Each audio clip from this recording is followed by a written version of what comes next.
Honda kalau bikin motor itu cukup unik. Sekalinya laku, ya laku banget. Sekalinya nggak laku, ya nggak laku banget. Tapi emang ada motor Honda yang nggak laku banget? Ya nggak ada sih, seenggak lakunya motor Honda. Penjualannya masih lebih bagus dari motor yang paling lakunya Suzuki. Ironis ya? Menariknya dari ini semua adalah, mungkin kalau motor matic, hampir semua motor Honda bisa dikatakan cukup laku. Mau seaneh apapun bentuknya, kayak Spacey, tetap aja bisa laku. Namun kalau di luar dari motor maticnya, bagaimana? Sebagai contoh, Honda CB 150R Streetfire. Ini yang unik nih. Jika dilihat-lihat, motor ini seperti hidup segan, mati pun tak mau. Walaupun penjualannya nggak buruk-buruk banget sih. Misalnya kita lihat dari CB 150R di tahun 2014. Motor ini bisa terjual di 67.000 unit. Kemudian di tahun 2016 ada di angka 152.263 unit. Lalu di tahun 2017 ada di angka 52.670 unit. Dan di tahun 2018 ada di angka 22.639 unit. Selepas dari itu, penjualannya terus mengalami penurunan. Ya, hal ini normal sih ya, karena untuk motor naked begini udah kurang diminati di pasar Indonesia saat ini. Karena pasar Indonesia saat ini maunya dikit-dikit ya matic. Namun di luar dari itu, sebenarnya motor ini bikin banyak orang bingung juga. Ini motor CB atau CBR, karena namanya cukup ambigu. Ada angka 150 di tengah huruf CB dan R. Karena penempatan nama yang begitu, banyak orang yang mengira kalau ini CBR, ada juga orang yang mengira kalau ini CB. Yang benar yang mana? Jawabannya tentu aja CB. Konsep Honda tuh gini, CBR adalah motorsport fairing alias city bike racing, sedangkan CB adalah city bike. Jadi jelas, motor ini bukan CBR walaupun namanya seperti diplesetin kayak CBR. Namun apa yang membuat motor ini kurang diminati dan Honda masih menjual motor ini sekarang? Jawabannya adalah motor ini nggak nyaman digunakan, mau dipakai touring atau digunakan harian. Apalagi perihal penyakit yang ada di motor ini, yaitu kelotok-kelotok.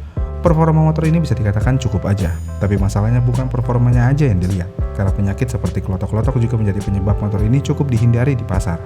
Kenapa bisa kelotokan? Jawabannya mesinnya memiliki kekurangan, misalnya pertensionernya yang dinilai cukup lemah di motor ini. Ya, pertensioner bisa lemah di mesin kelotokan ini. Kemudian selain pertensioner, rantai ketong kendor udah menjadi masalah yang umum di motor ini. Dan untuk menghilangkan kelotokan ini, solusinya cukup ekstrim sebenarnya, mengganti tensioner yang bukan milik CB 150R. Ini mungkin terkesan ekstrim, tapi uniknya hal ini malah bisa menyelesaikan masalah kelotokan, walaupun nggak permanen.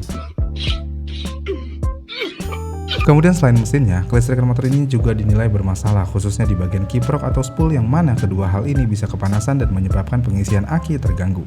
Nggak sampai di situ, motor ini juga dikabarkan memiliki kelemahan yang hampir mutlak, yaitu busi yang cepat mati.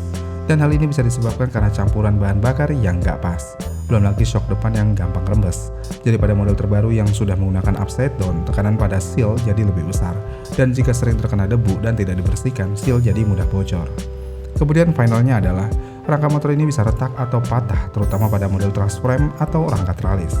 Jadi di beberapa kasus ditemukan titik las yang korosi atau retak di motor CB 150R, dan untuk perihal retaknya bisa terjadi karena motor biasa mengangkat beban berat. Kenapa bisa retak? Ya karena biasanya setiap rangka memiliki beban maksimal dan mungkin beban yang dibawa lebih dari yang bisa ditopang oleh motor ini. Namun walaupun banyak penyakitnya, spare part motor ini cenderung melimpah dan murah, jadinya ya gampang aja dibenerinnya. Lagi pula nih ya, walaupun motor ini cukup bermasalah, namun kalau secara performa, motor ini masih lebih oke daripada Verza di hampir keseluruhan. Misalnya di mesin, CB 150 menggunakan mesin DOHC 4 katup dan katanya mesin ini memang sengaja dirancang untuk performa tinggi. Dan ya, sebenarnya cukup terbukti karena nafas motor ini lebih panjang dan putaran atasnya lebih enak, dan ini adalah ciri khas dari mesin DOHC. Sedangkan Verza menggunakan mesin SOHC 2 katup. Mesin motor ini ngap-ngapan kalau dibejek. Tapi ya kita nggak bisa samain juga sih sama Verza, karena motor ini emang udah beda kelas. Harganya aja beda sampai 10 juta rupiah. Namun disinilah masalah mulai kelihatan. Dengan perbedaan harga yang cukup besar tersebut, orang jadi berekspektasi tinggi terhadap motor ini. Yang mana motor ini seharusnya lebih enak dipakai, lebih enak dilihat dan minim masalah. Tapi masalahnya semua itu hampir nggak bisa didapetin di motor ini. Kenapa? Ya posisi berkendara motor ini cukup ambigu. Dibilang enak juga enggak, dibilang nggak enak juga enggak. Performanya ya sebenarnya standar aja. Desain? Oke, secara keseluruhan desain CB 150R memang lebih baik dari Verza. Tapi kalau dilihat dengan seksama, perbedaannya nggak terlalu jauh sebenarnya. Bahkan ironisnya adalah, Verza terbaru 2026 yang lampunya udah bulat malah lebih terlihat maskulin daripada CB 150R. Dan sayangnya lagi, hal ini malah membuat posisi CB 150R jadi ambigu. Mengingat perbedaan harga dengan Verza cukup terpaut jauh. Kasarnya, CB 150R adalah motor hasil modifikasi dari Verza. Belum lagi kalau kita mau bandingkan dengan Yamaha Vixion, khususnya Vixion R. CB150R jadi kelihatan ketinggalan. Oke, mungkin untuk mesin Honda CB150R di atas kertas unggul karena menggunakan konfigurasi DOHC. Namun kalau mau lihat fiturnya, misalnya nih di fitur kopling, Vixion R sudah memiliki fitur assist dan slipper clutch, sedangkan CB150R nggak ada gitu-gituan. Walaupun CB150R memiliki upside down dan Vixion masih teleskopik, tapi gimana ya? Upside down bisa di-upgrade pakai aftermarket, sedangkan assist dan slipper clutch ya nggak bisa. Kalau dari segi teknologi mesin, Vixion R memang masih lebih baik daripada CB150R. Namun di luar dari ini semua adalah CB150R sebenarnya bukan motor yang 100% buruk, karena mau bagaimanapun motor ini masih cukup layak aja dibeli, asalkan sejarah bekas. Karena harga barunya motor udah sampai 35,75 juta untuk versi tertingginya. Buat kalian yang beli motor hanya sekedar beli motor, kayaknya dengan harga segitu membeli motor ini agak gimana ya?